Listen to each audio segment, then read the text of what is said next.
ఈరోజు మునగాకు ఉలవచారు చేసుకుంటున్నా. మీకు నచ్చితే మీరు కూడా చేసుకోండి. కమ్మగా ఉంటుంది. మునగాకుతోటి మంచి ప్రయోజనాలు వస్తాయి అన్నమాట.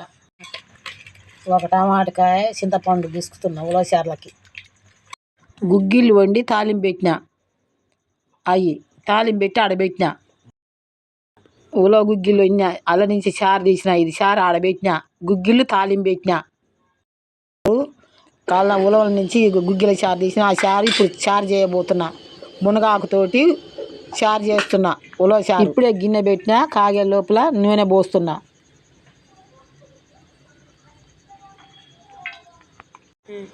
నూనె కాగినాక ఉల్లిగడ్డలు వేస్తున్నా. మగ్గాలి. ఉల్లిగడ్డలు మగ్గినాక జీలకర్ర వేస్తున్నా. కొద్దిగా మగ్గినాక తాలింపు గింజలు వేస్తున్నా. అల్లం, ఇప్పుడు అల్లం వేస్తున్నా. పసుపు వేస్తున్నా. ఇప్పుడు బాగా కాసేపు కలుపుకోవాలి. కలర్ వచ్చిందనక బంగారం కలరు మంచిగా కలుపుకోవాలి. తాలింపు మగ్గినాక కారం వేసుకొని కలుపుకోవాలి. టమాటా చింతపండు పిసికి తాలింపులో పోస్తున్నా. చారు పోసి మునగాకు వేస్తున్నా. మునగాకు వేసి తిప్పుకోవాలి. అది మగ్గిందనక తిప్పుకోవాలి. చారులో మునగాకు.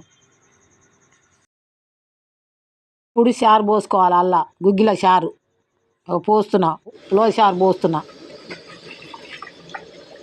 అగో ఇప్పుడు పోసిన ఉలవ చారు పోసి తిప్పుతున్నా.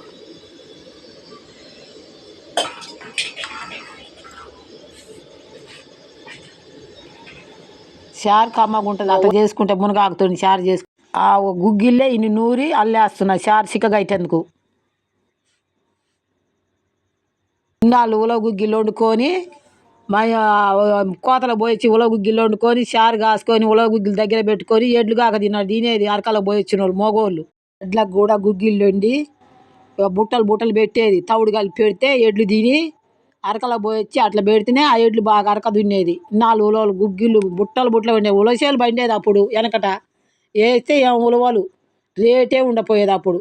ఏ కిలో ₹1 అట్లా ఇచ్చేది గుగ్గిళ్ళు. గుగ్గిళ్ళతోటి కొంత బతికిరు జనాలు. ఎడ్లకు పెట్ట మనుషులు తిన. మసాలా వేస్తున్నాం.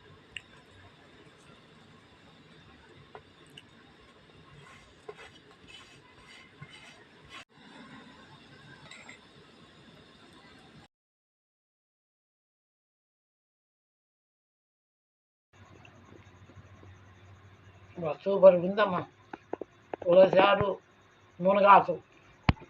సూపర్ ఉంది చారు.